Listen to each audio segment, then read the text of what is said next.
Le beau temps de ce week-end n'a pas empêché les nombreux visiteurs de la 31e fête de la science de se rendre pour l'occasion à la Roselière à Montbéliard. Et si lundi matin, votre collègue vous a dit qu'il avait mangé ce week-end des Craterellus cornucopiades, fait de la musique avec des bonbons ou assisté au lancement d'une fusée, rassurez-vous, il va très bien, il a juste dû parcourir les stands de cette édition 2022.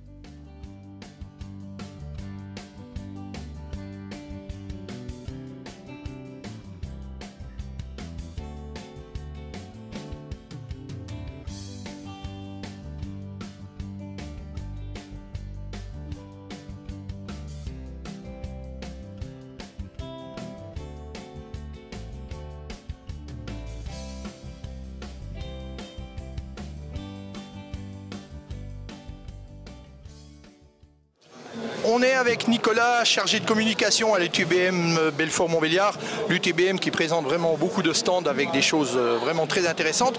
Nicolas, on est devant deux véhicules bien particuliers, dont un véhicule vraiment futuriste.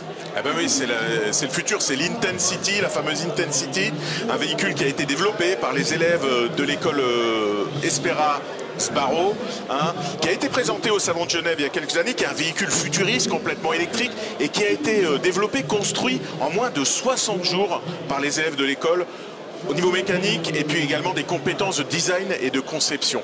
Et puis ce deuxième véhicule qui est la Zoé autonome, qui est bardée de capteurs, on peut le voir, des lasers, des capteurs, des antennes GPS et qui voyage toute seule, qui circule toute seule. C'est un petit peu d'intelligence artificielle qu'on emmène dans ce véhicule. C'est le futur de l'automobile. On va collecter toutes les données et puis la voiture va être capable de voyager, de naviguer dans son environnement et puis également en fonction du facteur humain, des piétons qui peuvent traverser la route. Bref, tout ça est analysé. Il y a des algorithmes qui sont développés et puis la voiture conduit toute seule.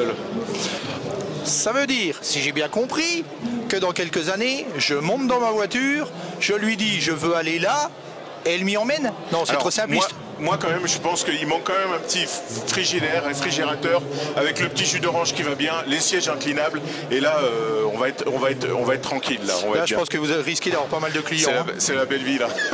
Merci Nicolas. Merci Web TV Nord-Comtoise.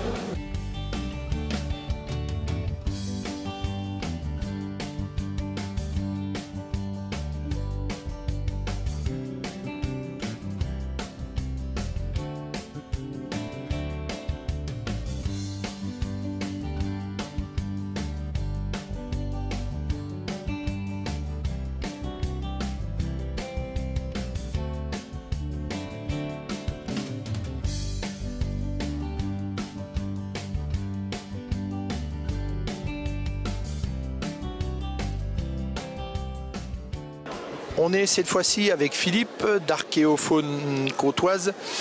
Philippe, bonjour. Bonjour. Alors Philippe, là, vous, c'est pas des nouveautés, c'est pas du futur, c'est pas des futures technologies. Vous, c'est plutôt même totalement l'inverse. Oui, c'est ce qu'on appelle tout simplement de la préhistoire. Donc cette préhistoire, on l'a fait revivre depuis 4 milliards 500 millions d'années jusqu'à l'homme préhistorique. D'accord, donc là on voit sur votre stand, on a des crânes humains, on a des crânes d'animaux, et vous m'avez parlé aussi d'une météorite. Oui, la météorite donc est en fait à l'origine du système solaire, donc c'est un résidu du Soleil. Donc la plus vieille que j'ai entre les mains, qui porte le nom de Georges Cuvier tout à fait, elle est datée d'environ 4 milliards 500 millions d'années. Météorite, c'est très rare. Oui. Combien de chances on a de trouver une météorite?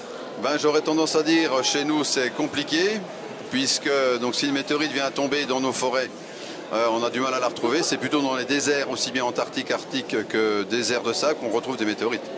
Mais si on en trouve une, allez, dans son potager, on vient voir l'association Archéofaune Côtoise. On a déjà été contacté par des gens qui pensaient avoir trouvé des météorites, et si vraiment elles présentent des similitudes, là c'est de contacter des chercheurs comme Fabien Kunz avec qui je travaille pour faire analyser, qui était de l'université de Besançon, qui peut permettre l'analyse, parce qu'il faut analyser une météorite pour savoir si c'en est vraiment une, sa rareté aussi, sa composition. D'accord. Merci Philippe. Merci bien.